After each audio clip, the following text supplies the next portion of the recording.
यथार्थ शर्मा जी, ग्वालियर से। राधे राधे। राधे राधे महाराज जी। महाराज जी, मैं एक कॉलेज विद्यार्थी हूँ। नियमित रूप से आपका एकांतिक वार्तालाप सत्संग श्रवण करने का प्रयास करता हूँ, आपकी आज्ञा पे चलने का भी प्रयास करता हूँ। महाराज जी, आपके वचनानुसार मैं प्रयासरत रहता हूँ कि किसी भी निंदा आदि ना करूं और व्यर्थ तथा प्रापंचिक चर्चाओं से दूर रहूं, किंतु कॉलेज एवं समाज में सहपाठियों तथा मित्रों में प्राय इन्हीं बातों की बहुल्यता रहती है। किसी प्रकार की भागवतिक चर्चा सुनने और करने की नहीं मिलती। इन प्रापंचिक बातों को कानों से भी सुनने पर बहुत पश्चाताप होता है, गुरु अवज्ञा सी लगती है महाराज जी। ऐसे में मन खिन्न हो जाता है महाराज जी, कैसे? अब जैसे विभीषण जी लंका में रहकर भगवान की भक्ति किए, हमको ऐसे अपने मित्रों के बीच में रहकर भक्ति करना है। अंदर से राधा राधा, बाहर से जो निंदा स्तुति की बात हो तो मन हटा लो। और ऐसे बैठे दिखाई दे रहे हो, लेकिन अंदर से जैसे ताप हो रहा है ना, ये आपको निष्पाप बना देगा।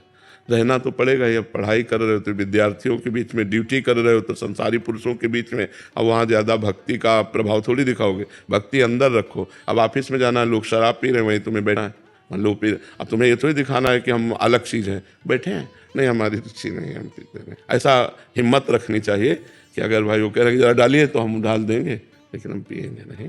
मित्र मतलब ऐसी ऐसी परिस्थितियाँ हैं कि जैसे आर्मी में है, अब उनको ड्यूटी लगी है, परोसिए।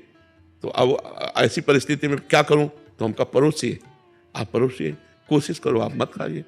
अगर आपको सत्संग मिला है, आप चाहते हो कि मैं ना खाऊं, तो आप मत खाइए और भजन कीजिए, पर परोसिए, क्योंकि आपकी ड्यूटी है। वहाँ अगर नहीं कहते तो फिर आप कहीं दंड के भागी ना बन जाए।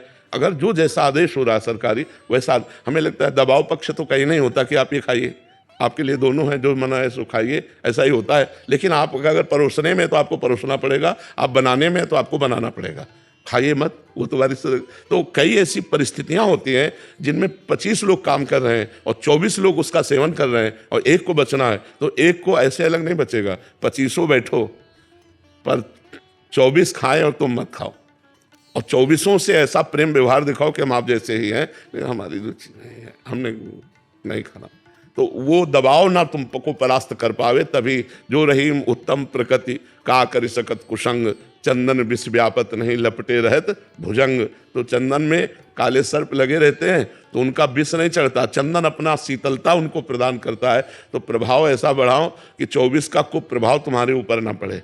हो सकता है तुम्हारी ऐसी निष्ठा देखकर 24 में 1-2 टूट जाएं कि भाई हम भी इसकी तरह चलेंगे। ऐसे हम बने, ना कि हम 24 के प्रभाव से टूटकर 25 में भी उसी में टूट रहे हैं लोग और लहसुन प्याज भी छोड़। हाँ, क्योंकि जब प्रभाव पड़ेगा आपका। मेरे संग जो बैठ के खाते थे वो लहसुन प्याज छोड़ने लगे धीरे। हाँ, बिल्कुल। एक वकील है सत्संगी, कम से कम 30 वकीलों को उन्होंने बदल डाला। 30 लोग धोती कुर्ता में, और राधा वल्लभ श्री हरिवंश श्री, तो हम कहा धन्यवाद है। 30 लोगों ने व्यसन छोड़ दिया, 30 लोगों ने गंदी बातें छोड़ दी और उनके साथ होकर के जुड़। तो अगर हम चाहें तो कई लोगों को बचा सकते हैं। अपने प्रियता, अपनी मित्रता। अच्छा, कोई हट किए हुए तो देखो ये बच्चा ने, इसके मित्रों ने कहा तो इसके दिमाग में कहीं ना कहीं बात बैठी और इसने छोड़ा, इसको रास्ता मिला, देखो बढ़िया चल पड़ा।